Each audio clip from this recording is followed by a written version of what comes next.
Sobat Skang Sakra, selamat datang di podcast Kemenangan Skang Sakra. Bertemu lagi dengan aku, Nesrina, dan ketua OSIS kita yang baru, yaitu... Halo, perkenalkan nama aku Dian dari Kusmawati. Saya dari kelas 11 jurusan DKV 1. Saat ini saya sudah dilantik menjadi ketua OSIS Masa Bakti 2024-2025. Nah, kita di sini untuk berbincang-bincang bersama pada kesempatan kali ini.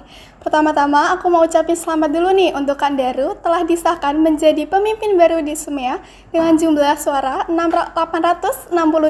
Gimana nih perasaannya, Kak? Ya, tentunya saya berterima kasih juga buat kakaknya yang udah mengucapkan saya.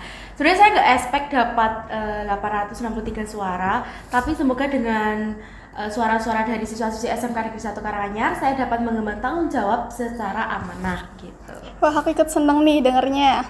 Tapi ngomong-ngomong nih Kak, kenapa sih Kak Daru mencalonkan diri untuk menjadi ketua OSIS 2024-2025? Oke, alasan umumnya karena saya ingin menjadi penghubung antara suara siswa-siswi SMK Negeri 1 Karanganyar untuk SMK Negeri 1 Karanganyar sendiri ke depannya. Saya ingin menjalin silaturahmi dari organisasi ataupun ekstrakurikuler ataupun dari guru atau pihak sekolah yang lainnya untuk dijadikan tujuan yang sama untuk SMK Negeri 1 Karanganyar yang akan datang nanti. Gitu. Wah, jadi gitu ya Kak alasannya. Yeah. Kalau hal terberat waktu mencalonkan diri sebagai ketua OSIS itu kira-kira apa ya Kak? Spill dikit dong. Okay. Ya, ini kan masih baru. Ya untuk tahun yang akan datang belum tentu ya saya bagaimana. Tapi yang pastinya menjadi ketua OSIS itu berat ya. Oh, iya. Tapi itu nanti akan ringan pastinya ketika dari support teman-teman, dari semangat kerjasamanya dari teman-teman gitu. Oh, jadi gitu ya Kak? Iya. Tapi setelah perjalanan panjang nih melewati semua tahapan ini, aku lihat Kak Daru itu tetap semangat. Wah, good job banget sih ini. Emang good job banget.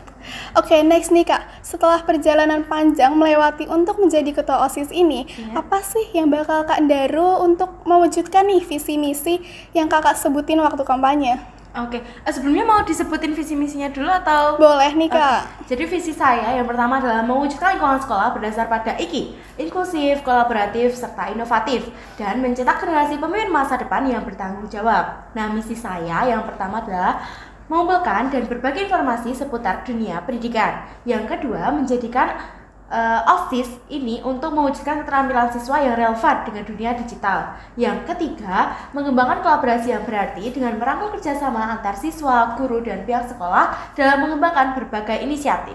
Nah, dimulai dari misi yang pertama nih, mengumpulkan dan berbagi informasi. Nah, itu tertera pada program kerja saya yang ketiga, info, elektronisasi informasi dan komunikasi. Nah, di situ saya ingin memanfaatkan pamflet Instagram Osakra. Nah, itu kan di sana bisa saling berbagi informasi tentang dunia pendidikan. Nah, dalam artian di situ nanti siswa-siswi SMK Negeri 1 Karanganyar bisa lihat nih perkembangan dunia pendidikan di zaman sekarang. Atau mau cari-cari info tentang bimbel yang bisa di-join oleh SMK Negeri 1 Karanganyar ini, begitu. Terus bisa lihat lomba-lomba yang bisa diikuti oleh SMK Negeri 1 Karanganyar itu apa aja sih yang nantinya juga akan berharga buat masa depannya nanti juga, gitu. Yang langkah pertamanya itu pasti itu. Good job Kak. Oke, next nih.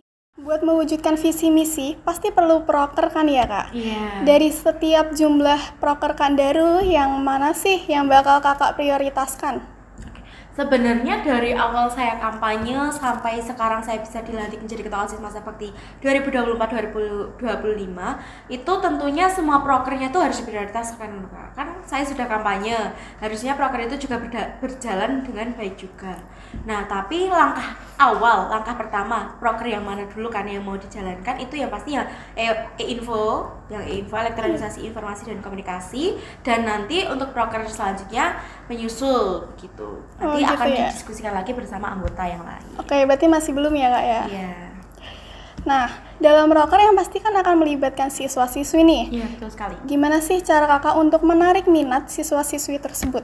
Oke. Nah, di setiap proker itu kan pasti ada event yang dimana siswa-siswi tertarik gitu kan. Nah, berarti kita harus mencari minatnya siswa-siswi itu di mana. Nah, itu bisa melalui kotak saran atau kotak suara. Nah, itu kan bisa digunakan, bisa dimanfaatkan sebaik mungkin oleh siswa-siswi. Jadi, kita tahu siswa-siswi itu maunya seperti apa, eventnya dijalankan seperti apa, itu bisa kita tahu. Dan itu nanti akan diresume kembali oleh anggota OSIS dan nanti baru diterapkan untuk event selanjutnya begitu. Oke. Misal nih Kak, kalau ada satu hal yang bisa Kakak ubah di sekolah ini, Kakak mau ubah apa sih?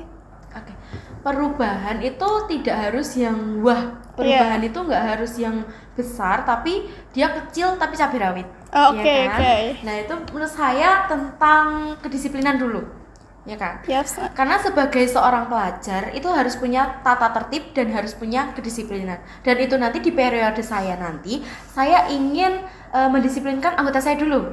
Oke. Jadi nanti tidak ada isu-isu OSIS kok begini begitu. Jadi nanti harus tertib begitu. Walaupun nanti tidak bisa secara 100%, tapi tetap ada perubahan begitu. Wah, bagus sekali sih Kak. Iya, terima kasih. Ada pesan nggak nih buat siswa-siswi di sini? Oke.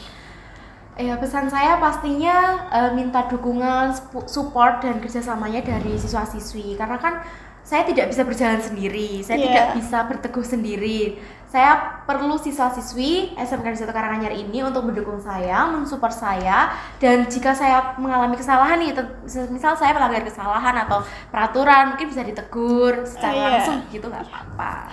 Nah, kalau buat pengurusan OSIS sendiri nih Kak, Kakak harapannya apa sih dan mau buat pesan apa buat pengurus OSIS? Oke, untuk pengurus OSIS SMK Negeri 1 Karanganyar, pesan dan harapan saya, semoga tetap menjadi anggota OSIS yang tetap dikenal ramah, sopan dan baik, dan tetap menjalin kekeluargaan yang baik bersama anggota yang lain ataupun bahkan organisasi-organisasi yang lain gitu. Karena sopan, ramah, santun itu yang utama, adab itu yang utama. Iya, itu nomor satu sih Kak. Iya. Adab itu yang nomor satu. Jadi pribadi seseorang itu akan terlihat baik ketika dia juga mempunyai attitude ataupun adab yang baik juga. Wah, bagus banget sih Kak ini. Wah, tak rasa teman-teman kita sudah usai di penghujung acara. Tidak terasa sekali ya, secepat itu. Iya, tapi jangan lupa nih, kita belum jargon. Belum jargon teman-teman. Oke, kita mau jargon Milkoi dulu ya. Milkoi 2024. Bersama Milkoi, pilih pemimpin berdedikasi. Saya Nesrina Hafiz. Dan saya Diandra Kusmawati. Pamit undur diri. Terima kasih. Wassalamualaikum warahmatullahi wabarakatuh.